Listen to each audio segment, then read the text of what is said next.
28 जून 2024 रोजी राज्य सरकारने एक महत्त्वाची योजना जाहीर केली।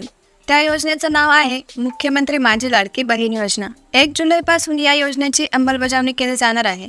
या योजनेअंतर्गत 21 ते 60 वर्ष वयोगटातील पात्र महिलांना शासनातर्फे दर महिन्याला 1500 रुपये दिले जाणार आहेत। राज्यातील महिला व मुलींना स्वावलंबी आणि आत्मनिर्भर करण्यासाठी तसेच महिला आणि त्यांच्यावर अवलंबून असलेल्या मुलांच्या आरोग्य आणि पोषण स्थितीत सुधारणा व्हावी यासाठी राज्य सरकारची ही महत्त्वपूर्ण योजना आहे। तर याच योजनेविषयी सविस्तर माहिती आज आपण या व्हिडिओमध्ये बघणार आहोत। त्यासाठी व्हिडिओ शेवटपर्यंत नक्की बघा। व्हिडिओ आवडल्यास व्हिडिओला लाईक करून चॅनलला नक्की सबस्क्राईब करा। पहिला मुद्दा आहे लाभार्थी।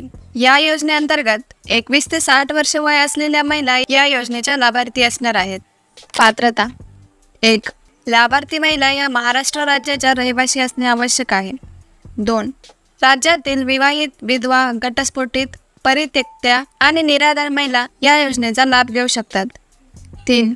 किमान वयाची 21 वर्ष पूर्ण आणि कमाल वयाचे 60 वर्ष पूर्ण होईपर्यंत या योजनेचा लाभ घेता येऊ शकतो।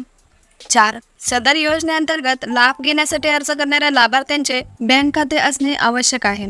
5. लाभार्थी कुटुंबाचे वार्षिक उत्पन्न हे 2.5 लाखांपेक्षा जास्त नसावे। आता जाणून घेऊया कोणत्या महिला या योजनेसाठी अपात्र असतील। 1. ज्यांच्या कुटुंबाचे एकत्रित वार्षिक उत्पन्न हे 2.5 लाख रुपयांपेक्षा अधिक आहे त्या महिला या योजनेचा लाभ घेऊ शकत नाहीत। 2. ज्यांच्या कुटुंबातील सदस्य आयकरदाता आहे त्याही या योजनेचा लाभ घेऊ शकत नाही। 3. ज्यांच्या कुटुंबातील सदस्य कायम किंवा कंत्राटी कर्मचारी म्हणून सरकारी विभाग, भारत सरकार किंवा राज्य सरकारच्या स्थानिक संस्थेमध्ये कार्यरत आहेत किंवा सेवानिवृत्तीनंतर निवृत्त वेतन घेत आहेत त्या महिला या योजनेचा लाभ घेऊ शकत नाही। परंतु बाह्य यंत्रणांद्वारे कार्यरत असलेले किंवा स्वयंसेवी कामगार आणि कर्मचारी अपात्र ठरणार नाहीत। सदर लाभार्थी महिलेने शासनाच्या इतर विभागामार्फत राबवण्यात येणाऱ्या आर्थिक योजनेद्वारे 1500 रुपयांपेक्षा जास्त लाभ घेतला असेल तर त्या महिलेला या योजनेचा लाभ घेता येणार नाही।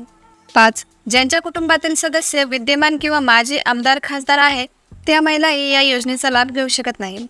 6. ज्यांच्या कुटुंबातील सदस्य भारत सरकार किंवा राज्य सरकारच्या बोर्ड किंवा कॉर्पोरेशन उपक्रमांचे अध्यक्ष किंवा उपाध्यक्ष आहेत त्यांनाही या योजनेचा लाभ घेता येणार नाही। 7. ज्यांच्या कुटुंबातील सदस्यांची संयुक्तपणे 5 एकरपेक्षा जास्त शेतजमीन आहे त्या महिलाही या योजनेचा लाभ घेऊ शकत नाही। 8. ज्यांच्याकडे ट्रॅक्टर सोडून 4 चाकी वाहने त्यांच्या कुटुंबातील सदस्यांच्या नावावर नोंदणीकृत आहेत त्याही या योजनेचा लाभ घेऊ शकत नाही। आता बघूया या योजनेचा लाभ घेण्यासाठी कोणती कागदपत्रे सादर करणे आवश्यक आहे। 1. योजनेचा लाभ घेण्यासाठी ऑनलाईन अर्ज करणे गरजेचे आहे। 2. लाभार्थ्यांचे आधार कार्ड। 3. महाराष्ट्र राज्याचे अधिवास प्रमाणपत्र किंवा महाराष्ट्र राज्यातील जन्माचा दाखला। 4. कुटुंब प्रमुखांचा उत्पन्नाचा दाखला। 5. बँक खाते पासबुकच्या पहिल्या पानाची छायांकित प्रत। 6. पासपोर्ट साईज आकाराचा फोटो। 7. Ration card. 8. सदर योजनेच्या अटी शर्तीचे पालन करण्याचे हमीपत्र। या योजनेच्या अंमलबजावणीसाठीची कालमर्यादा पुढील प्रमाणे: 1. अर्ज भरण्याची सुरुवात ही 1 जुलै 2024 पासून होणार आहे। 2. अर्ज भरण्याची शेवटची तारीख ही 15 जुलै 2024 असणार आहे। माहिती आवडली असेल तर व्हिडिओला लाईक करून चॅनलला सबस्क्राईब करा।